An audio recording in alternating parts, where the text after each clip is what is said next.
자, 우리 여러분들과 다시 한번 인사하겠습니다. 오늘 정말 잘 오셨습니다. 자, 은혜 받기 원합니다.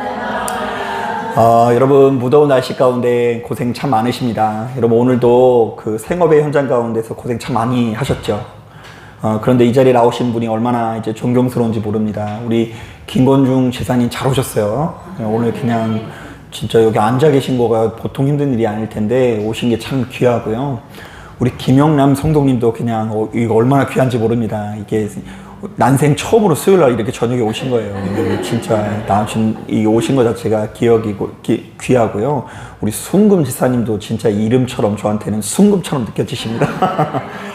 그래서 이렇게 한 분, 두 분의 정성들이 모여서 오늘 예배가 이렇게 이루어지는데요. 아무쪼록 돌아가는 발걸음 가운데 갑절의 은혜가 함께 하시게 되시기를 주님의 이름으로 축복합니다.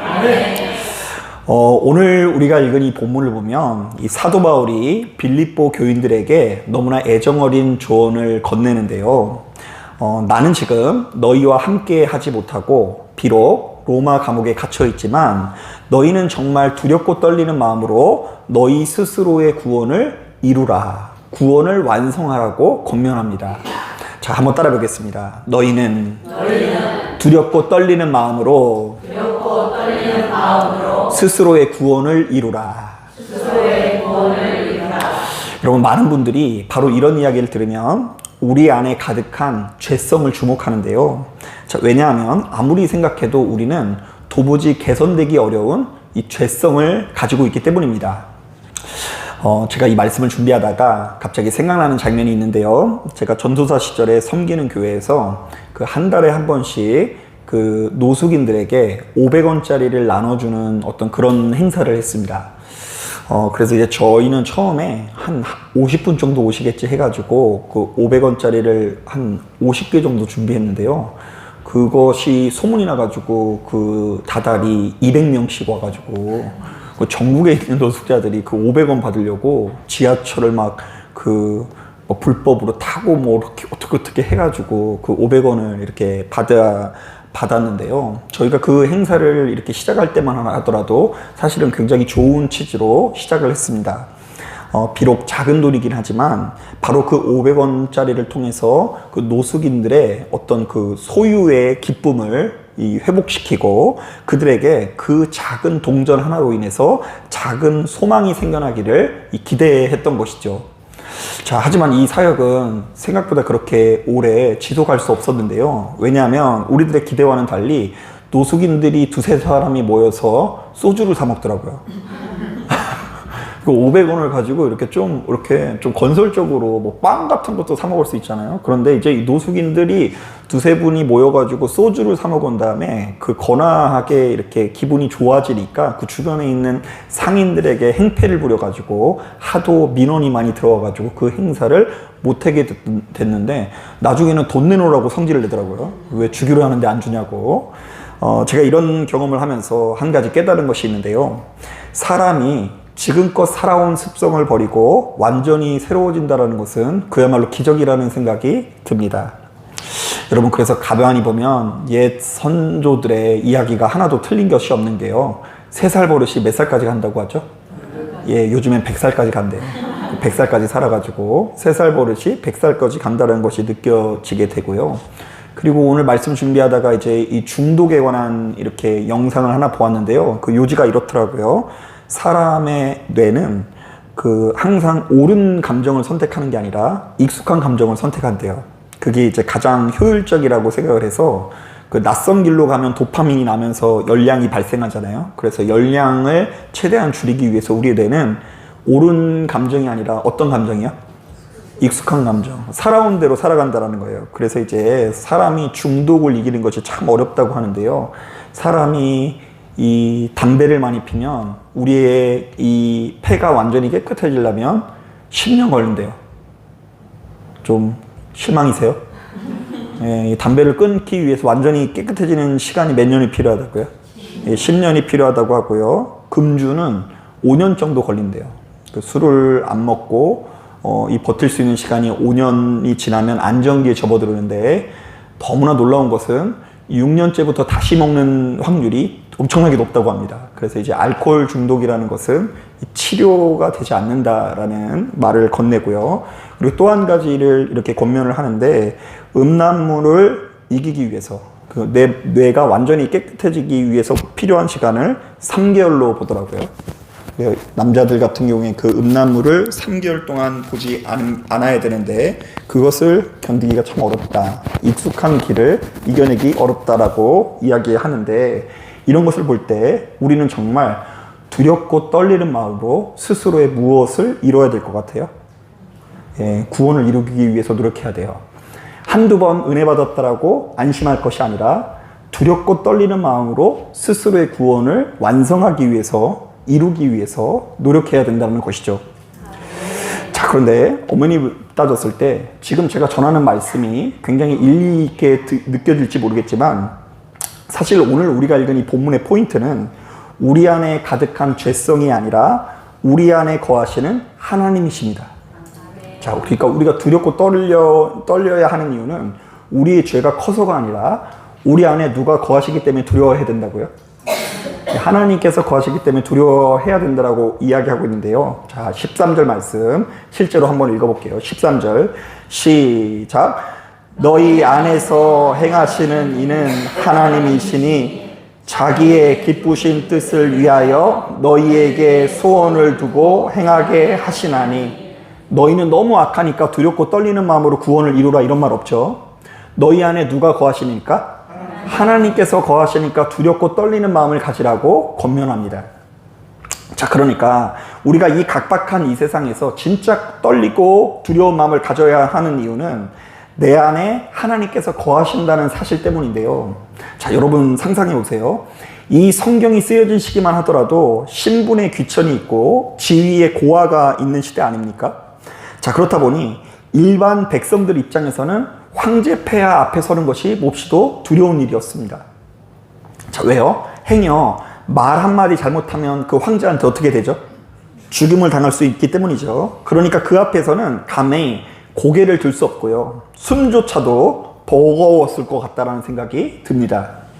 자, 그런데 바로 그 황제도 우러러봐야 하는 그 시기에 천지 만물을 지으신 하나님께서 지금 이 순간 어디에 거하신다고요?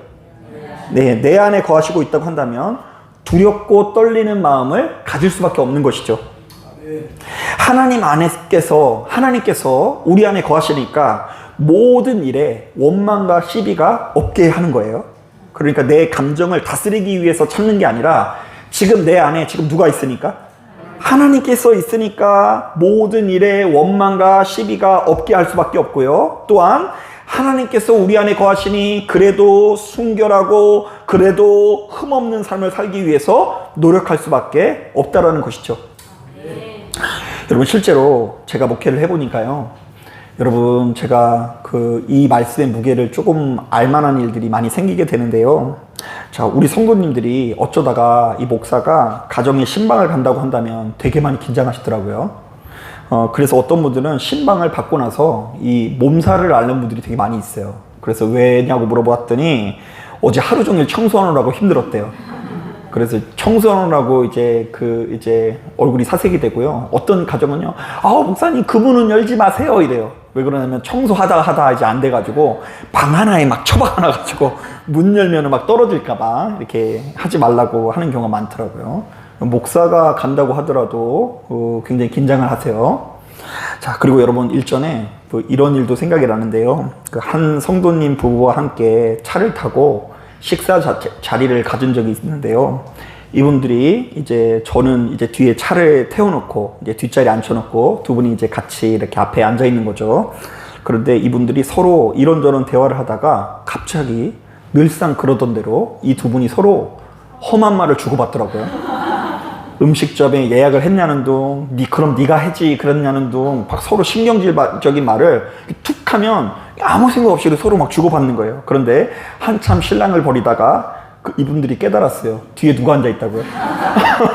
제가 앉아 있는 거 보고 깜짝 놀라가지고, 어머님, 목사님 죄송해요. 저희들이 목사님 뒤에 계신 것을 깜빡했네요. 뭐 이렇게 얘기하시더라고요. 그래서 수습을 급하게 막 하시는데요. 만약 제가 그 자리에 없었다고 한다면 6.25 때 난리는 난리도 아닐 뻔했는데, 그래도 제가 뒤에 앉아있는 덕분에 그 싸움이 멈춘 적이 있습니다. 자, 그런데 여러분, 목사가 뭐라고 그 앞에서 이렇게 조심을 합니까?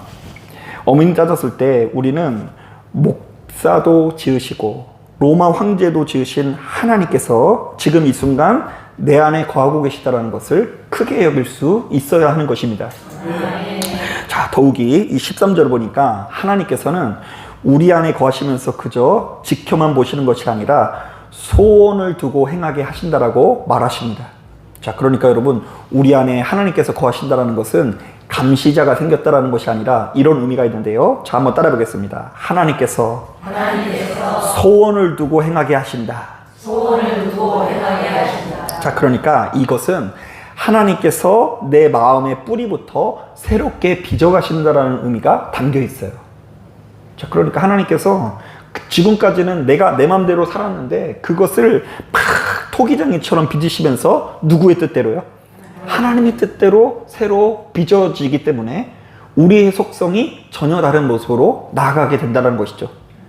그래서 누가 시키지도 않았는데 그냥 갑자기 그 지난 30년 동안 피해오던 담배도 끊어보려고 결심을 하고요.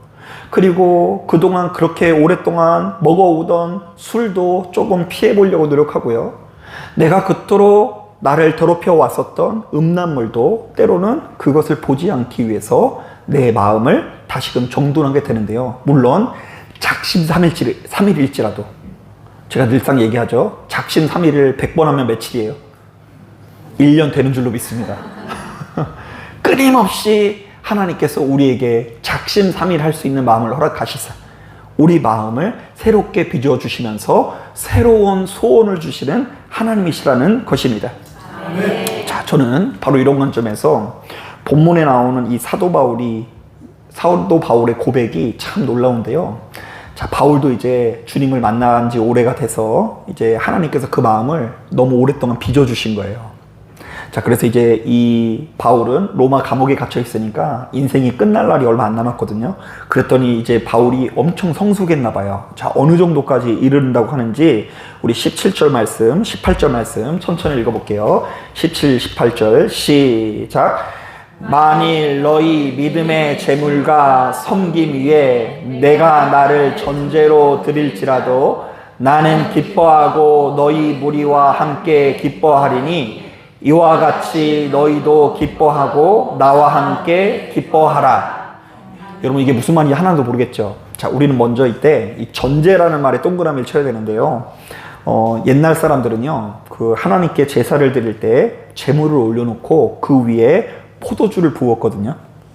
자, 그런데 당연한 이야기겠지만 여러분, 그 포도주는 한번 부어지고 나면 흔적이 남아요, 안 남아요? 바닥으로 다 스며들어서 없어지게 되죠. 자, 지금 하나님께 드리는 양이라는 제물은 남아있잖아요. 근데 포도주를 붓게 되면 그 밑에 다 없어지고 사라지지 않습니까? 그렇기 때문에 이 전제라는 행위는 아낌없는 헌신과 봉헌이라는 의미가 있습니다. 자, 바로 이런 관점에서 바울이 나를 전제로 드릴지라도 기뻐하겠노라고 고백한 것은 내 목숨이 저 포도주처럼 너희를 위해 다 부어져 흔적 없이 사라진다고 할지라도 자신은 슬퍼한다 그래요? 기뻐한다 그래요? 기뻐하겠다고 하는데요. 여러분, 이거 누구의 마음이에요? 우리 안에 거하시는 누구의 마음이에요? 예. 바울은 원래 그런 성격이 아니었어요. 바울은 원래 지금 스데반 집사님이 죽어가는 것을 마땅히 여기더라. 자, 그 가운데 어쩌면 바울은 스데반 집사를 향해서 돌을 던질 때 동참했을지도 모르겠다라는 생각도 들고요. 어쩌면 앞장섰을지도 모른다라는 생각이 듭니다. 자, 그런데 스데반 집사가 죽어가는 것을 보고도 마땅히 여겼었던 이 강박한 바울이 오랜 세월 동안 하나님과 교제하는 가운데 자신의 피를 전제로 바칠지라도, 그래서 내가 흔적 하나 남지 않을지라도 나는 기뻐하겠노라. 너희들이 열매 맺을 수 있다고 한다면 나는 완전히 죽어질 수 있다는 고백을 남기는 거예요. 여러분 아시다시피 지금 이 말씀은 바울이 편안하고 따뜻한 서재에서 기록한 것이 아닙니다. 자, 지금 이 빌립보서 말씀을 전하면서 바울이 어디에 갇혀 있었다고 했죠? 로마 감옥에 갇혀 있는 상황입니다. 로마의 감옥, 이 한복판에서 언제 사형이 집행될지 모르는 그 캄캄한 옥중에서 이 편지를 쓰고 있는 것입니다. 자, 그러니까 상식적으로 볼 때 그 입에서 나오는 말들은 두렵다, 억울하다, 하나님 왜 하필 접니까? 이런 종류의 이야기가 나오는 것이 어울릴 것 같아요. 하지만 바울의 입에서 터져나온 것은 기뻐하라는 고백이었어요. 그것도 한두 번이 아닙니다. 17절에서도 두 번씩이나 기뻐하고 기뻐하라. 18절에서도 뭐라고 얘기하니까 기뻐하고 기뻐하라. 도대체 이 기쁨은 어디서 온 것일까? 그 이유는 아주 간단한데요. 바울 안에 누가 거하셨다고요? 하나님께서 거하셨기 때문입니다. 감옥도, 사슬도, 심지어 죽음까지도 바울 안에 거하시는 하나님만큼은 결단코 빼앗을 수가 없었던 것이죠. 자, 저는 이것이 두렵고 떨림으로 이루는 이 구원의 본 모습이라고 보는데요. 이것은 내 힘으로 이를 악물고 만들어내는 구원이 아니라 내 안에 계신 누구께서요? 하나님께서 나를 새롭게 빚으시고 마침내 나를 기쁨으로 채워가시는 구원이라는 것을 기억하시길 바랍니다. 그러니까 억지로가 아니라 내 안에 있는 누가요? 하나님께서, 성령님께서 우리를 빚어가는 과정인 거예요. 자, 그러므로 이제 우리도 여러분 바울과 함께 기뻐하는 성도가 되길 바랍니다. 예수 믿는 우리 안에도 이미 하나님께서 거하시기 때문에 우리는 이 각박한 세상 한복판에서도 별처럼 빛나며 기뻐할 수 있는 것입니다. 물론 하나님이 안 보여요. 그냥 그런데 믿는 거예요, 그냥. 여러분, 하나님이 우리의 눈에 안 보이고 그분의 음성이 안 들리죠. 자, 그런데 안 보인다고 해서 존재하지 않는 것은 아니에요. 여러분, 우리의 눈앞에 있는 이 공기가 보여요, 안 보여요? 안 보이지만 존재하잖아요. 그런데 그냥 하나님께서 우리에게 존재하신다는 걸 믿는 거예요. 자, 그런데 그 믿음을 가지고 우리는 하나님의 의에 이르게 되는 것입니다. 자, 저는 실제로 그래서 우리 성도님들의 삶의 자리 곳곳에서 이미 전제의 기쁨이 넘쳐 흐르는 것을 보게 됩니다. 여러분, 일단 이 가족들을 위해 매일 아침 일어나서 묵묵히 밥을 짓는 이 어머니의 구분 등도 전제이죠. 그 밥 짓기 되게 싫은데, 여러분 잘 모르시나 본데, 그 밥 짓기 되게 싫은데 그럼에도 불구하고 사랑의 마음을 가지고 밥을 짓는 게 아름다운 헌신과 수고 아닙니까? 예, 여러분 아멘 해주셔야 돼요. 그 여자분들 많으신데, 여러분 제가 이것을 공감하는 게 뭐냐면요, 요즘 여러분 제가 그 계약을 했어요. 애들이 방학을 하는 바람에 점심에 제가 밥을 좀 차려줘야 되거든요. 여간 귀찮은 게 아니에요. 오늘도 이렇게 밥을 차려주고 또 이것들이 손 하나 까딱 안 해가지고 먹고 나면 제가 다 닦아줘야 되거든요. 그런데 이제 돌이켜보면 저도 그렇게 큰 것 같아요. 이상하게 왜 자식들은 설거지를 안 하고, 여러분 자녀분들은 설거지 많이 하세요? 근데 우리 애들은 안 해요. 그래, 저는 차려주고 치워주고 이거 서비스를 해주고 있다가 이제 사모님이 2시 정도에 이제 퇴근하고 돌아오면 그렇게 든든해요. 그래서 얼른 교회로 와버려요. 그러면 이제 저녁을 이제 사모님이 이제 책임지는 거죠. 자, 여러분 이렇게 묵묵히 가족을 위해서 헌신하는 그 엄마의 구분 등도 전제이고요. 또한 직장에서 상사에게 부당한 소리를 들어도 그리고 이 일이 너무 힘든데도 불구하고 무더운 날씨 가운데도 불구하고 하나님을 붙들고 묵묵히 자신의 자리를 지키는 이 가장의 땀방울도 더럽고 치사한 일이 아니라 하나님께서 여러분들에게 맡겨주신 전제의 헌신인 줄로 믿습니다. 자, 뿐만 아닙니다.